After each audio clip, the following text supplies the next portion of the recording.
foi bem fraquinho o jogo, mas Vasco perde mais uma em casa e está começando a ficar desesperadora a situação do Vasco, hein? Cara, antes de falar propriamente da análise do jogo, eu queria falar um pouquinho sobre a sensação que eu tive com outras pessoas próximo de mim conversando sobre o jogo, tá? Porque, como eu falei aqui no comecinho da live, eu fui pra Paracambi, lá na casa dos meus tios. Desculpa. E aí eu tava conversando com o meu tio em determinado momento e o jogo tava passando de fundo. Falou com ele do Dr. Boneco?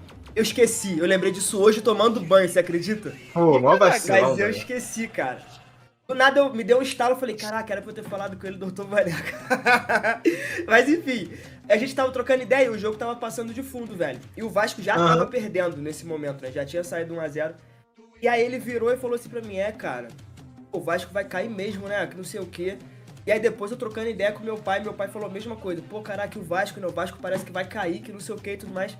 Então, cara, rodada após rodada, a sensação que as pessoas têm, pelo menos próximas de mim, é que, cara, já não tem mais salvação o time, né? Que o destino do Vasco realmente é a Série B nessa temporada.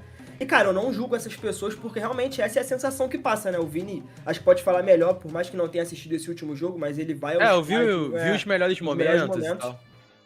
Porque é isso, cara, o Vasco rodada após rodada parece que vai caminhar mais uma vez em direção ao rebaixamento, mesmo que ainda faltem 24 jogos, né? Porque o Campeonato Brasileiro ainda... Tem muito campeonato ainda. Não terminou o primeiro turno ainda, mas, enfim, parece que o Vasco o Vasco ainda não apresentou melhoras, né? Quero falar um pouquinho aqui, uma coisa que eu achei interessante, tá? Igual eu falei, o jogo tava passando ali de fundo, eu acabei assistindo alguns lances. Caraca, que isso, Que moleque? isso, mano? Passou uma moto, Valentino Rossi passou aqui na rua. Passou a moto no seu quarto, pô. Que isso, cara? Passou Valentino atrás de Rossi tu aí, ó. passou aqui na rua. A moto bateu na tua porta, pô. Abre que o cara quer entrar, pô. Que isso? Mas o que eu queria falar é o seguinte. Cara, principalmente no primeiro tempo, eu pude perceber que o Vasco pelo menos tentou alguma coisa, cara. Tentou. A gente de vez em quando falava aqui, batia na tecla de que o Vasco não mostrava vida e de que o Vasco já entrava em campo derrotado em algumas situações. Mas eu percebi que nessa partida com o William Batista, o time pelo menos tentou algumas coisinhas, sabe? O Vasco não foi covarde. Mas, depois do gol do Cruzeiro, o time desmoronou completamente. Um golaço, aliás, né? Eu não sei se... Isso aqui nem tava na pauta, me veio isso na cabeça agora. Eu não sei se vocês sentem isso também, mas eu sinto um pouco de falta de gol de falta, né? Sinto falta de gol de falta. Mas Cara, eu não percebo caiu muito tantos nesses gols de últimos falta anos. saindo. Acabou aqueles batedores de falta, E, especialista. Cara, a posição da falta, né? A gente não esperava que o cara fosse bater direto. Pô, Cara, eu achei que foi um pouco de falha do goleiro. Foi falha. Não, eu acho que a bola também era defensável. Assim, eu acho que ele demorou muito pra ir na bola. Eu acho que ele foi pego de surpresa, talvez, não sei. Talvez mais. Mas ele é goleiro, né, mano? Não pode ser pego de surpresa. Até porque ele botou 2 na barreira, então ele sabia dessa possibilidade, entendeu? Sim. Quando tu coloca dois jogadores só na barreira... Mas foi falha. Então, quando você coloca 2 jogadores só na barreira, você tem que ter ciência de que o cara que tá batendo a falta pode optar por bater direto, tá ligado? Sim. E foi pessimamente mal ali, porque tu vê, se você pegar frame a frame, eu peguei o lance frame a frame, ele só vai ter a reação de ir na bola quando a bola já passou da barreira. Já tinha passado. Não, passou da barreira, é muito falha. difícil de pegar. Então isso é muito falha. Mas enfim, continuando aqui o que eu tava dizendo em relação ao Vasco, é que você viu que o Vasco tentava, mas que, cara, de novo, a gente vai sempre bater nessa tecla. Falta um cara pra levar o Vasco até o gol. Falta um cara de criação, um cara que realmente seja o cérebro do Vasco. O Vini até falou, falta um 10 e um 20, que tem que ter os dois, né? Mas acho que pelo menos se tivesse um, velho, já seria um respiro pro time poder criar, porque o Vasco às vezes chega... A gente falou no último programa, o Vasco é um time que não tem abusado tanto mais dos cruzamentos quanto antes, tá tentando botar a bola no chão, só que não tem um jogador pra botar essa bola e fazer chegar no atacante, fazer a bola chegar no último terço com qualidade, né? E quando eu digo qualidade, eu não tô aqui falando da qualidade... desculpa citar um rival aqui, mas é o primeiro nome que vem à mente. Eu não tô falando da qualidade de um Arrascaeta, de um Everton Ribeiro, de um Paulo Henrique Ganso no passe, mas que a bola chegue minimamente limpa pro atacante poder finalizar, seja uma bola aérea, seja uma bola por baixo, porque as bolas que chegam não chegam bem. Os atacantes, quando estão lá na frente, também não estão numa fase boa. Então, o sistema do Vasco, né, não tem funcionado muito bem. Mesmo quando funciona, quando tenta funcionar, a gente percebe que ainda faltam peças pra deixar esse quebra-cabeça direitinho. Mas enfim, cara, no momento do jogo a gente vê que o Cruzeiro estava muito mais perto do segundo gol do que o Vasco do empate, e essa vem sendo a tônica do campeonato, né? O Vasco Sim, ficou sim. desesperado, né, cara? Sim. Porque começar aqui, o Vasco tentou mudar um pouco o seu esquema de jogo, entrou com 3 zagueiros nessa partida.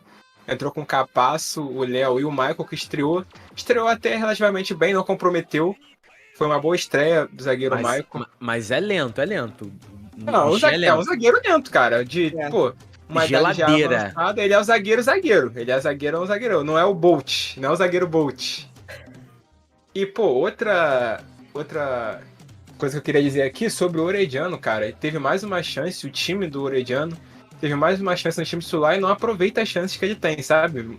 Uma partida bem abaixo dele, bem tímido na partida, o Orediano. Não só na vida pessoal, né? E, cara, destacar também a estreia do Serginho, que, cara, foi bem, na minha opinião. Serginho pode ser uma esperança aí pro Vasco. Não a salvação, mas talvez uma pequena esperança. Sim. Que dá pra sair coisas boas aí do time do Vasco. Ele tentou buscar jogadas, deixou o Peck cara a cara. O Peck perdeu mais uma chance. Ainda teve aquela no segundo tempo. Isso é um problema que vem assombrando o Vasco também, essas chances perdidas. Lembrando aqui de cabeça. Teve aquela contra o Inter do Piton. Teve a do Alex Teixeira contra o Botafogo. E teve essa do Piton agora que, vamos supor, pelo menos se o Vasco segurasse esses 3 empates, já eram 3 pontos, já estava ali beirando dando a saída da zona de dando uma rebaixamento. respirada. 3 pontos fazem muita diferença no final do Não, e campeonato. mesmo que não saísse da zona, mas pelo menos o time, né? Fala, Sim, beleza, exato. isso aí, Sim, galera, sim. vambora. E, o time é uma bagunça tecnicamente. Até tenta jogar ali, mas, cara, não consegue. O time do Vasco realmente precisa de um treinador. E pra já, urgente. Não é uma coisa... Eu vejo uma demora absurda da diretoria do Vasco de trazer esse nome de treinador. Cada hora ventilam um nome, não trazem ninguém, nada fica Se eu concreto. não me engano, hoje completam 18 dias desde que o Vasco demitiu o Maurício Barbieri.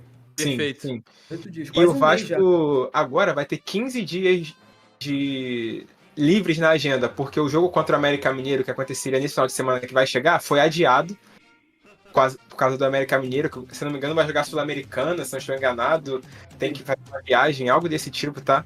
E aí o jogo foi adiado, então o Vasco vai ter 15 dias para se preparar para a próxima partida. Então, imagina 15 dias já com um treinador no seu elenco, passando a visão dele, tentando levantar a moral do time. Mas, cara, vão ser 15 dias sem treinador ainda? Será? Absurdo. Que é um absurdo isso acontecer. É um absurdo. Então, acho que o Vasco precisa ver isso logo, urgente, não é? Não, vamos com calma, ver quem vai ter treinador. É urgente, irmão. Urgente. E a diretoria deu prazo, se não me engano, dessa semana para trazer o treinador. Vamos ver o que vai acontecer. Traria também um meia criativo ali, até um 10 e 20, como o Vini falou. E acho que talvez isso pode ser que dê uma esperança à torcida vascaína. Porque se continuar assim, eu não vejo esperanças de o Vasco se livrar do rebaixamento. E é complicado demais porque, tipo... Até me engasguei quando fui começar a falar, porque a situação tá complicada. Tipo, o que torna complicado é que uma grande força do Vasco no ano passado era a presença da sua torcida. Era o Vasco jogar em casa, dentro de São Januário. Nesse atual retrospecto, o Vasco jogou 3 vezes pelo Brasileiro e 1 vez pela Copa do Brasil. Em nenhum desses jogos em casa do Vasco no campeonato, em nenhum Vasco fez gol, irmão. Em nenhum Vasco fez um gol em São Januário. Essa estatística é bizarra. Tá ligado? Não fez nenhum gol, não fez nenhum gol em São Januário. E foi um empate que foi contra o ABC, que gerou a eliminação. E foram 3 derrotas: Bahia, Santos e Goiás. Então, tipo, você vê o retrospecto muito negativo do Vasco dentro... Manter a regularidade, né? De perder sempre de um gol e não fazer nenhum. Porque não tem outra explicação, tá ligado? E além disso, cara, desse retrospecto negativo, você pega o número de pontos. Se você for pegar o Botafogo e o Grêmio, a distância do Botafogo pro Grêmio são mais pontos do que o Vasco somou no Campeonato Brasileiro. A distância do primeiro colocado pro vice é de 10 pontos. O Vasco somou 9 no campeonato. Então, tipo, cara, você pega, assim, pequenas coisinhas, você vai vendo e você vai tomando ciência do quão desesperador tá a situação do Vasco. Do quão desesperador. Do Léo chegando pra dar entrevista e começa a querer chorar, tá ligado? Falando que jogou no sacrifício, não esperava desse resultado, tá muito decepcionado. Sim, o Léo realmente jogou no sacrifício. Eu tive na entrevista, ele desabafou ali na entrevista, chorou. Tava sentindo o primeiro tempo, mas levou até o final da partida. E você vê além disso que, tipo, o William Batista, por mais que ele seja interino, ele, de todo mundo que tá envolvido nessa bola de merda até o momento, ele é o menor culpado. Não, tipo assim, é porque é literalmente isso, tá ligado? Não tem nem como falar que é uma bola de neve, porque já deixou de ser uma bola de neve. E ele é o menos culpado, porque ele é interino, ele tava com sub-20, 30 anos de idade. Ele tá fazendo o que dá pra fazer. O que dá pra fazer. Ele não pediu pra estar ali, mas ele tá aproveitando a oportunidade, porque é uma grande oportunidade pra ele treinar um time que é grande, como o Vasco da Gama. Então, tipo assim, ele tá aproveitando a oportunidade dele, porém, tipo assim, acho que até ele tem ciência de que assumir um time nessa situação não é o melhor pra ele, porque ele pode até se queimar na carreira dele. Então, tipo, é o menor culpado nisso tudo, e graças a Deus, né, Luiz Melo e Paulo Brax meteram a carinha deles pós-jogo, já que é algo que é muito raro ultimamente, né, porque são 100 milhões de reais investidos, 110 milhões. Desses 110 milhões, quem pegou sentou pra falar, ó, vamos fazer isso, foi o Quarteto Fantástico, né, que é o Barbieri, Abel, Luiz Melo e Paulo Brax. Desse Quarteto Fantástico ficou só a trindade satânica, que é Abel, Luiz Melo e o Paulo Brax. O Barbieri foi de ralo. Então, tipo assim, quem comprou esse barulho, quem fez essa merda toda, tem que assumir a responsabilidade. Eles foram lá e falaram que estão muito decepcionados. Como a LF disse, como o Arthur bem trouxe, o Vasco já tá 18 dias sem técnico, e 18 dias sem técnico, irmão, para um time que tá brigando pra não cair pra segunda divisão, será que é maneiro isso? Será que já não devia ter arrumado alguém? Porque, tipo assim, o Rogério Ceni não quer vir pelo momento do clube. Beleza, tchau, valeu. O Pesolano é difícil. Irmão, nem tenta falar com ele então, se é difícil. O cara tá empregado na Espanha. Tu acha que ele vai querer vir pro Brasil treinar o Vasco? Entendeu? Então, tipo assim, são negócios difíceis, mas hoje apareceu um nome e me surpreendeu. E me surpreendeu o nome, que é o Gustavo Alfaro, técnico que tava... Última aparição dele como técnico foi pela seleção do Equador, se eu não me engano, né? Ele já treinou o Boca Juniors, se não me engano. Treinou o Boca Juniors, teve ótima... Ele já tem 30 anos de carreira, né? Então, ou seja, no mercado sul-americano... No Brasil ele é pouco conhecido, mas no mercado sul-americano ele é bastante conhecido. Tem alguns títulos, conquistou a Copa Sul-Americana em 2007 com o Arsenal de Sarandi e conquistou o título argentino com o Boca Juniors em 2019. O último momento, The Last Dance do Carlito Tevez, né? E tal. E ele chegou pra assumir o Boca depois do Boca Juniors ter perdido aquele título da Libertadores, aquela final do Santiago Bernabéu contra o River e tal, que foi tipo um momento de muita crise, de ódio da torcida pela perca do título. E ele chegou pra acalmar a torcida e conseguiu acalmar todos os ânimos, já que ele até chegou a barrar o Tevez na época, né, e tal. Barrar, que eu digo entre aspas, tipo assim, mostrar pro Tevez que ele não era mais titular naquele time e tal. E com o tempo o Tevez foi aceitando e o Tevez foi até o cara que fez o gol do título, entre aspas, né, dos jogos de pontos corridos, né, como que é os campeonatos nacionais. E é isso, entendeu? Um bom nome que apareceu. Dos nomes que tinham aparecido, o que eu preferia era o Rogério Ceni pelo retrospecto dele. Você pega o retrospecto do... Qual é o nome dele? Pesolano. Tirando o Cruzeiro, que foi na Série B, em todos os outros times, ele teve menos de 50% de aproveitamento. Então, tipo, no recorte geral, eu não acho maneiro trazer um cara desse. Eu prefiro o Rogério Ceni, que já tem experiência em trabalhar com times de menor expressão, como é o Fortaleza, com todo respeito ao Fortaleza. Mas, tipo assim, também trabalhou bem no São Paulo, trabalhou bem no Flamengo, foi campeão brasileiro com o Flamengo. E é basicamente isso, só que pelo jeito o Rogério desanimou e apareceu esse nome agora do Gustavo Alfaro. Espero eu que feche logo quanto antes. Se pudesse fechar agora, ele já chegar agora no CT, já chama todo mundo, rapaziada, rachão 10 horas da noite, vamos agora e tal. Eu ia lá assistir tudo, irmão, papo reto. Eu tenho os números dele aqui pela seleção do Equador. Pode falar, pai. Gustavo Alfaro pela seleção do Equador tem 35 jogos, 12 vitórias, 14 empates e 9 derrotas. Nesses jogos ele teve 44 gols marcados e 35 gols sofridos. Isso tudo dá um total de 47% de aproveitamento. Beleza. Então, assim... Qual foi a época que ele treinou a seleção do Equador? Oi? 2020... Foi de 2020, ele jogou Copa América com o Equador. Copa América. Foi pra Copa não, né?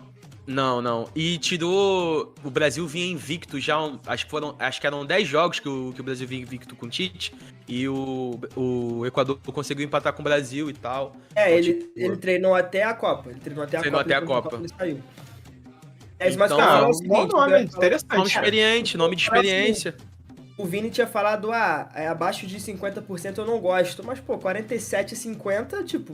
E tipo, a seleção do Equador é uma seleção... a gente tem que entender as limitações do Equador também. É muito limitada, se a gente for pegar assim, eu acho que não é nem top 5. Eu acho que a Colômbia tá à frente, o Uruguai tá à frente, a Argentina, tá ligado? Chile tá à frente, então, tipo... até mostra ser um trabalho bom, né? Diante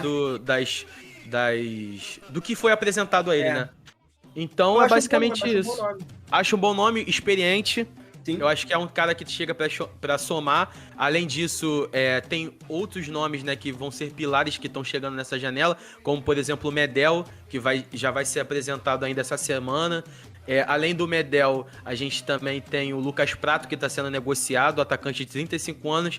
Na minha opinião, não queria. Só que a oportunidade de mercado está sem contrato. Moleque, eu cantei essa pedra pra você muito antes. Quando eu vi uma notícia, um mês e pouco atrás, que Lucas Prato vai estar saindo do Vélez. Eu mandei, um bom nome? Você falou, acho que não. Passou um tempo, apareceu ele ventilado no Vasco. Exato. E eu falo que eu acho que não, porque, tipo assim, quando o Orelhano veio pro Vasco, eu fui ver os melhores momentos, né? O tal do DVD. E aí, mano, era só pifada pro Lucas Prato, tá ligado? Tipo, ele perdendo vários gols, irmão. Vários gols, tá ligado? Aí o caraca, o Lucas Prato tá mal no Vélez e tal. E agora vem ele. E espero que tire a timidez, né, do Orelhano. E saiu uma notícia a respeito do Orelhano, rumores de que o Boca Juniors quer pegar o Orelhano ainda nessa janela.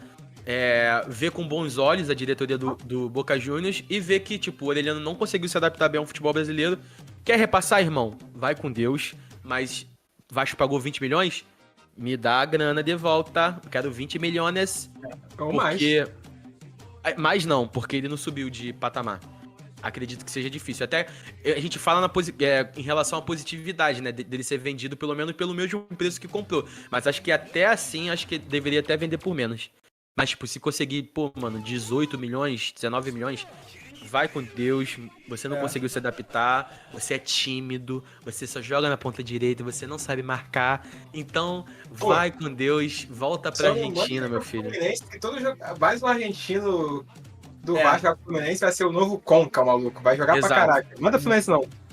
Mas, enfim... Mas, ó, pergunta do Geraldo aqui, ó. Geraldo botou aqui, quem é o craque da seleção do Equador? Geraldo, eu acho que esse nome fica com o Ener Valencia, né? Valencia que tá no Inter, né? Que tá no Inter agora. Fez uma boa Copa do Mundo, fez uma boa fase de grupos, 3 gols na Copa. Acho que ele é o craque da seleção. Craque da seleção. E basicamente isso. Pela análise da partida, vocês trouxeram muito bem. E é aquela parada, o Vasco depois que toma gol, ele morre. O time tá muito desanimado. O time tá apático. E, tipo assim, apresenta a vontade. O William Batista foi ousado, foi com... Teve duas coisas diferentes, como a LF bem trouxe. Foram 3 no setor defensivo, mas o Vasco também foi com 4 atacantes e nenhum desses atacantes era de área. Foi Eric Marcos, Peck, Serginho Kosovo. Mas o Serginho jogou muito recuado, mano. Porque ele jogou compondo defesa. Ele jogou compondo defesa e foi responsável pela transição ao ataque, né? Então... Eu acho que ele não é esse jogador pra isso. Ele é ponta. E aí foi com esses jogadores. Gabriel Peck, Eric Marcos, Serginho Kosovo e Orelhano. Por que Serginho Kosovo? Porque ele jogou em Kosovo, pô, tá ligado? Tá. Aí, tipo, tem o Cris... Era Cris, aquele lateral esquerdo do Fluminense? Tinha 2.